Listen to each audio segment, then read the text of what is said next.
खबर मीरा भाईंदर से आ रही है। मीरा भाईंदर का टेम्बा अस्पताल कितना बड़ा लापरवाह अस्पताल है, आपको आज ये बताया जाएगा कि मीरा भाईंदर के 17-18 लाख की आबादी पर है मात्र एक ही अस्पताल भाईंदर में और एक मीरा रोड के अंदर। 20 दिसंबर को अस्पताल की बड़ी लापरवाही सामने आई है। गलत दवाई देने पर बच्चे की जान जाते जाते बची। जब बच्चे के पिता ने वहां सवाल जवाब किए तो अस्पताल प्रशासन ने पुलिस को बुलाकर उन्हें गिरफ्तार करवाया और अपने कर्मचारियों से उनकी पिटाई की। आखिर यहाँ के जनप्रतिनिधि आम जनता के प्रति कब सुध लेंगे, ये बड़ा सवाल है। ये तो गनीमत रही कि स्थानीय आम आदमी पार्टी की इकाई को ये पता चला, तब उन्होंने रफीक नाम के इस व्यक्ति को पुलिस स्टेशन से छुड़ाया। और आगे क्या हुआ आइए जानते हैं इनसे रूबरू बात करते हुए कि पूरी घटनाक्रम क्या हुई। 20 नंबर में देते, कभी 3 नंबर में, कभी 20 नंबर में, ऐसा जोड़म जोड़ी कराते। इधर उधर भगाया आपको? मेरा और डॉक्टर का कहा सुनी हो गया। क्या जवाब क्या पूछा ऐसा कि इसकी माँ किधर भाग गई है। हाँ, ऐसा पूछने की वजह क्या? पावर की दवाई दी जा रही है जिससे कि इनकी जान जा सकती है। अगर इनकी जान चली जाती है तो उसकी जिम्मेदारी किसकी होती है? उसका जिम्मेदार कौन है? मवाद आ रहा है, सुबह आता है, उसे बोला जाता है डॉक्टर नहीं है, फिर शाम को राज्य सरकार के स्वास्थ्य विभाग को, गृह मंत्री को, मुख्यमंत्री को अवगत करा रहे हैं। हमारा प्रोसेस में है जो ये बिल्कुल नहीं लगता है कि ये कोई गवर्नमेंट का कोई ये हॉस्पिटल है जहाँ पे लोगों को नहीं है कि यहाँ पे बाथरूम भी जाने के लिए सोचना पड़ता है और आसपास बहुत सारे जो देख रहे हैं आप साथ में जो बच्चा खड़ा है, इसकी अचानक तबीयत खराब होती है और वो यहाँ अस्पताल में आते हैं। फिर क्या हुआ, ये खबर मीरा भाईंदर के हर रहवासी को जाननी चाहिए कि 17 से 18 लाख की आबादी पर जो एकमात्र अस्पताल है वो कितना संजीदा, कितना सीरियस, कितना गंभीर है। यहाँ के रहवासियों को लेकर के आप इस घटना से अंदाजा लगा सकते हैं कि किस तरीके से यहाँ पर उपचार होता है, किस तरीके से डॉक्टर कितनी बड़ी लापरवाही कर सकते हैं और अब तक इन डॉक्टर की लापरवाही से कितने लोगों की जान अब तक चली गई है, उसका हिसाब किताब नहीं है। तो ये संज्ञान में लेना जरूरी है कि जो नगर सेवक, जो एमएलए, जो एमपी, जिनके ऊपर जवाबदारी है कि इतनी सारी आबादी के लिए अस्पतालों की, स्वास्थ्य की एक सुविधा लोगों के लिए होनी चाहिए, बजाय वो सरकारी अस्पताल बनाने के वो धनाधन अपने प्राइवेट अस्पताल बना करके यहाँ पर धन की उगाई कर रहे हैं, लोगों को लूट रहे हैं दोनों हाथों से। तो हम जानना चाहेंगे रफीक से कि उस दिन क्या हुआ था आपके साथ में, जरा विस्तार से बताएं। बच्चे को लेके आया था पहले, तो डॉक्टर ने बोला कि आप 3 नंबर में जाओ लेके। हाँ, तो हाँ। मैं इमरजेंसी में लेके गया, तो 3 नंबर में लेके जाओ। हाँ। कान के डॉक्टर थे, तो यहाँ से बोलते अभी जनरल अपने और डॉक्टर नहीं आए, जो कान के डॉक्टर, किसके डॉक्टर है ना, मतलब नखून लग गया था ना, वो डॉक्टर नहीं आया अभी तक। हाँ। दूसरी तो दवा खाना, बच्चे के डॉक्टर के पास, बच्चे के डॉक्टर के पास गया तो बच्चे के डॉक्टर के पास नहीं था, तो फिर मेरे को कान के डॉक्टर के पास भेजा गया। कान के डॉक्टर पास, जो कि उसके कान में इधर साइड में पीप निकलता था, तो पीप निकलने के बाद बच्चे को डॉक्टर ने देखा, देखने के बाद लेके गया अंदर कैजुअलिटी में लेके गया। फिर बच्चे को गलत जवाब पूछा, गलत जवाब पूछने की वजह से मेरा और डॉक्टर का कहा सुनी हो गया। क्या जवाब क्या पूछा ऐसा कि इसकी माँ किधर भाग गई है। हाँ, ऐसा पूछने की वजह क्या? अच्छा, मैं बोला भाई तुम डॉक्टर, कौन डॉक्टर था? नाम? लेडीज थी, नाम नहीं मालूम मेरे को उसका। अच्छा। वो बोले कि भाग गई है। हाँ। मेरा ऐसा डॉक्टर साहब मत पूछो। बाद में जो हॉस्पिटल में जो कर्मचारी है, मतलब लेडीज, जेंट्स, सुपरवाइजर, डॉक्टर, मतलब डॉक्टर नहीं थे, सॉरी, ये थे अपने वो डॉक्टर थी या नर्स थी? डॉक्टर थी। हाँ। फिर वो सब मारने लगे मेरे को, पैर में जो चोट लगी अभी तक है। मतलब इस बात पे झगड़ा हो गया आपका? हाँ, उसका झगड़ा हो गया। बाद में मेरे को उन लोग ने, मैं तो दवाई लेने के लिए गया, उतनी देर में पुलिस वाला गए। मैं और बच्चा था अंदर में, मैं लड़की के ऊपर में ताला मार के, क्योंकि उसकी माँ तो है नहीं, तो मैं ताला मार। ये बच्ची, आप इसको ताला लगा कर आए थे आप इनको, और ये लड़का है ताला लगा के जाता जी। फिर उसको मैंने, हम लोग को पुलिस वाले सब लेके गए यहाँ से। मेरा बच्चा रो रहा था, छोड़ दो मेरे पापा, कोई कसूर नहीं है, इसको खाली नखून लगा, मद्रासा में पढ़ता था, नखून लग गया था, आ गया था। हम लोग देखने के लिए गए थे। उसको 625 पावर की गोली दे दिया, 625 पावर की गोली दे दिया उसको। कितने पावर की? 625 पावर की गोली। अच्छा। जो कि 50 साल के आदमी को देते तो आदमी 2 मिनट में ठंडा हो जाता है। हाँ। बच्चे को बोला अंदर जाके कैजुअलिटी पे, तेरे को 2 मिनट में ठंडा कर देंगे। ऐसा बच्चे को बोल करके दो। हाँ, बच्चा मेरे को बाहर आके सब चीज बोलने लगा। अब मेरे को नहीं तो बच्चे को पूछ लो क्या हुआ, बच्चे को मैं तो बच्चे से जानना चाहिए। आपका नाम बोलो बेटा। रेहान। रेहान, क्या हुआ था उस दिन? आप थोड़ा आगे आ जाओ, थोड़ा आगे आ जाओ। हाँ, डॉक्टर ने थोड़ा वो पूछा, वो बोला तेरी माँ किधर है, वो किधर है। मम्मी किधर है ये पूछा। फिर वो बोले तो वो पागल इंसान, वो है थोड़ा मेंटल है। वो आपके है- पापा के बारे में बोलने लगे हाँ, कि वो सही नहीं है आदमी। हाँ, कभी 20 नंबर में देते, कभी 3 नंबर में, कभी 20 नंबर में, ऐसा जोड़म जोड़ी कराते। इधर उधर भगाया आपको। हाँ, फिर दवाई किसने दी आपको? दवाई ये डॉक्टर ने ये- लिख के दिया। उसके बाद आपकी तबीयत खराब हुई, क्या हुआ? खराब हो गई तबीयत, यानी मुंह बंद हो गया। मुंह मतलब बात नहीं कर पा रहे थे, नहीं, जबान वो थोड़ी थोड़ी। जबान खुली नहीं रही थी आपके, वो दवाई खाने के बाद में। हाँ, डॉक्टर बोले मुंह जबान छोटी हो गई है। अभी बताओ जबान छोटी हो गई कि बड़ी है? जब 12 साल का बच्चे को इसका माँ है तो संभाल सकता है, तो आप बाप देखता है एक घंटे के अंदर बच्चे के जबान, बड़े डॉक्टर, वो भी बड़ा डॉक्टर, यहाँ का बड़ा मेन डायरेक्टर, वो बोलता है बच्चे की जबान छोटी है। बताओ बच्चे की जबान छोटी है कि लड़की की जबान किसकी छोटी है? फिर पुलिस स्टेशन में क्या कहा आपको? फिर पुलिस स्टेशन में बोला तेरे को, तूने वहाँ झगड़ा किया, मगजमारी किया है।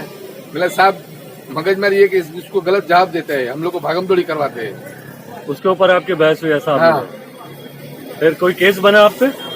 केस तो नहीं बना मेरे पे। पार्टी के हिसाब से आम आदमी पार्टी से फोन आया था हाँ, अपने संजय अग्रवाल साहब का। संजीव अग्रवाल का। हाँ, हाँ, उसका फोन आया था मेरे को। हाँ। उसके हिसाब से मेरे को छोड़ा गया। अगर नहीं छोड़ते तो बच्चा जाता ना था आश्रम में, लड़की और ताले पे मर जाती और मैं जाता जेल में। पर उतनी देर में उसका फोन आ गया, तुम जल्दी से लेके हमारे गलत दवाई दे दिया है। गलत दवा अस्पताल ने बोला? हाँ, गलत दवा दे चुके हम लोग। ये अस्पताल ने हाँ, बोला? गलत दवा दे चुके, जो कि ये दवाई है। कौन सी दवाई थी जरा दिखाइए।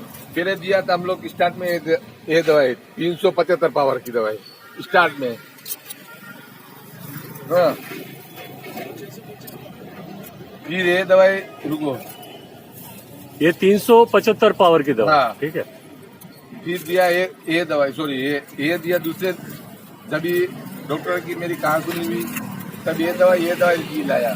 बोले पिला दो उसको तीनों गोली एक टाइम, सुबह दोपहर शाम एक पूरी अक्खी गोली। मैंने सुबह पिलाया, दोपहर को पिला के मैं बोला बेटा तू पी लेना दवाई तेरा हिसाब से एक गोली, फिर रख देना। फिर एक गोली दिया।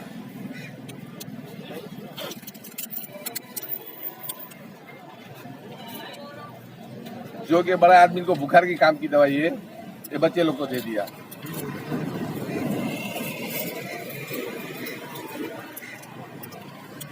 पैरासीटामोल। हाँ, और ये डॉक्टर की पावती। ये तो ले लिया। हाँ। मामूली चोट के लिए इतनी दवा। तो इसके बाद में फिर वापस से एडमिट करने के बाद कितने दिन बाद आपका इलाज हुआ इसका? 4 दिन 4 दिन अस्पताल हाँ। में रहा। उन्होंने मैं चला गया तो वापिस लेडीज डॉक्टर आई। हाँ, उसी मैं डॉक्टर खाना बना पकाने के लिए गया, वापिस लेडीज डॉक्टर आई। इलाज किसने किया फिर से उसका? वो यहाँ का बड़ा साहब ने उसने, उस जिसने दवाई दी थी वो नहीं था वो आई थी इसको देखने के लिए? मेरे को बोलते तुम दूर चले जाओ। मैं हमारे साथ आम आदमी पार्टी मीरा भाईंदर के उपाध्यक्ष संजय अग्रवाल जी हैं। हम उनसे जानने की कोशिश करेंगे कि किस तरीके से उन्होंने पुलिस को फोन करके और सही स्थिति बताई और उस व्यक्ति को छुड़ाया। संजीव जी, क्या था घटनाक्रम और क्या हुआ? व्यक्ति सरकारी अस्पताल में आता है, निश्चित है कि सरकारी अस्पताल में आता है तो पैसे वो कम खर्च करना चाहता है, नहीं तो जिसके पास करोड़ों पड़े हैं वो प्राइवेट में जाते हैं। एक आम नागरिक सरकारी अस्पताल में ही आएगा। वो अस्पताल में आता है कि इस उम्मीद से कि इलाज यहाँ मिले और उसे मार मिलती है। वहाँ पर उससे जो रफीक जी से जो जानकारी हुई, उस वक्त मैं था नहीं, इन्होंने जो ऐसा बताया कि अंदर जो लेडी डॉक्टर थी वो बार बार उनके बच्चे से पूछ रही थी, ये सेंटेंस यूज किया कि आपकी माँ कहाँ गई, किसके साथ गई। इस बात पे बच्चा जब बाहर आया तो रफीक जी को इन्होंने अपने पापा को बताया कि ऐसे शब्दों का यूज कर रहे थे जो अंदर डॉक्टर बैठे थे। इस बात पे रफीक गुस्से में आकर या जो भी आवेश कोई भी व्यक्ति होगा उसके पर्सनल चीजों के बारे में कोई भी पूछता है, मतलब इनकी जाति बातों को लेकर इन्होंने कमेंट्स किए, जिसकी वजह से इन्होंने आवाज उठाई। इनके बच्चे ने आके बाहर बताया, इनको बाहर रखा गया, बच्चे को अंदर लिया और जाति बातों को वहां पर कुरेदा गया, जिसके कारण थोड़ा आवेश में आए। और उस आवेश में भी, ये सरकारी अस्पताल है, यहाँ के डॉक्टरों का फर्ज बनता था कि बात को शांत करके बात को खत्म करें। इन्होंने अपने वॉलेंटियर से इनकी पिटाई करवाई, 1 हाथ पड़े या 10 हाथ पड़े, हाथ तो उठाया और उसके बाद पुलिस को बुलाकर इनको हैंडओवर किया। बाद में हमें जानकारी मिली इस व्यक्ति कि ऐसा हमारे एक रफीक भाई जो आम आदमी मीरा भाईंदर के एक रहवासी हैं, तो हमने पुलिस स्टेशन में कॉल किया, जो सीनियर पुलिस इंस्पेक्टर पार्टी उनसे बात की। हमने उन्हें बताया कि क्या हो रहा है कि एक तरफ जहां सरकारी अस्पताल में इलाज मिलना चाहिए वहां पिटाई मिल रही है। तो कई बातें उन्हें जानकारी में नहीं थी। हमारे कहने और रिक्वेस्ट करने पे उन्होंने आगे जो एक्शन लेना था उसको रोककर और सारी बात को सच से और समझकर आगे जो छोड़ दिया। इनको तो छोड़ दिया, लेकिन हुआ तो उल्टा था कि पुलिस, ये प्रशासन, अस्पताल प्रशासन की तरफ से गलत हुआ, गलत दवाई दी गई, गलत एटीट्यूड हुआ, इन पर केस होना चाहिए। तो ये आपकी तरफ से कोई इनके खिलाफ कोई कार्रवाई या कुछ किया गया? आप लोगों ने कुछ शिकायत दिया है पुलिस में? हम लोगों ने किया है शिकायत देने के लिए। अब लोगों ने यहाँ पर कोशिश किया था देने के लिए, यहाँ पे इन्होंने शिकायत नहीं दिया और आगे की कार्रवाई शुरू है। शिकायत हम जल्द वहाँ पर सबमिट। कुल मिलाकर मीरा भाईंदर शहर के अंदर में जो पूंजीपति है, जो नेता है, जो मनपा के अधिकारी हैं, इन लोगों ने अपने एक रियासतवाद थोप दिया है मीरा भाईंदर में। अस्पताल हो, स्कूल हो, किसी भी तरह की प्रशासनिक सुविधा हो, इसका निजीकरण जिस हिसाब से पैसे कमाने, धन कमाने के पर्पज से किया गया है, आम नागरिक इससे परेशान है और इससे निजात पाना बहुत जरूरी है। आपके उपाध्यक्ष संजीव अग्रवाल ने फोन कर दिया, इन पे केस होने से रुक गया, ठीक है। और शायद जो सीनियर ऑफिसर थे उनका भी अच्छा रवैया रहा, जो उन्होंने यहाँ पे अस्पताल प्रशासन को फोन करके कहा कि भाई तुम लोगों ने बहुत गलत कर दिया है और उसको ठीक करो, नहीं तो आपके, ऐसा सुनने में आया था। हम ये सारी सच्चाई लिखित के अंदर में राज्य सरकार के स्वास्थ्य विभाग को, गृह मंत्री को, मुख्यमंत्री को अवगत करा रहे हैं। हमारा प्रोसेस में है, जो शिकायत हमारी लिखित में वो प्रोसेस में है और आज या कल के अंदर में ये जमा हो जाएगी। इस पर कार्रवाई आप करेंगे? हम इस पर कड़ी से कड़ी कार्रवाई चाहते हैं। चाहूंगा, ये जो हादसा इस बच्चे के साथ हुआ है, आपको क्या लगता है, ये जो सरकारी अस्पताल के नाम पर ये 18 से 20 लाख की आबादी के बीच में मात्र एक अस्पताल है, क्या यहाँ के नागरिक अपने आप को सुरक्षित महसूस करेंगे? जी नहीं, ये बिल्कुल सरासर गलत हो रहा है। जो बच्चे हैं, इनकी एज देखिए बहुत कम है और उनको इतनी हाई पावर की दवाई दी जा रही है जिससे कि इनकी जान जा सकती है। अगर इनकी जान चली जाती है तो उसकी जिम्मेदारी किसकी होती है, उसका जिम्मेदार कौन है? तो यहाँ पे प्रशासन को इस चीज के लिए बहुत कड़ा एक्शन लेना चाहिए। प्राइवेट हॉस्पिटल यहाँ पर इतना पैसा लेते हैं पब्लिक से, अगर जो गरीब है, बहुत ही मिडिल क्लास के जो लोग हैं, जो प्राइवेट अस्पतालों में नहीं जा सकते, उनके पास उतना पैसा नहीं है, उतनी उनकी आमदनी नहीं होती है, अगर यही सोचिए वो अपने परिवार को सरकारी अस्पतालों में लेकर आते हैं तो उनके इलाज की जिम्मेदारी किसकी होती है? वो कहाँ जाएंगे, कैसे अपने आप को सुरक्षित महसूस करेंगे? यहाँ पे टेमा हॉस्पिटल केवल नाम का हॉस्पिटल है, सुविधा के नाम पे कुछ नहीं है। यहाँ पे दवा तो मिलती नहीं है, अंदर बाथरूम और संडास और बाथरूम चौकअप पड़े हुए हैं, आसपास वॉश बेसिन भी भरे हुए हैं। गंदगी इतनी है कि यहाँ पे बाथरूम भी जाने के लिए सोचना पड़ता है और आसपास बहुत सारे गंदगी है, लेकिन इलाज भी नहीं होता है और गंदगी का भरमार यहाँ पे पड़ा हुआ है।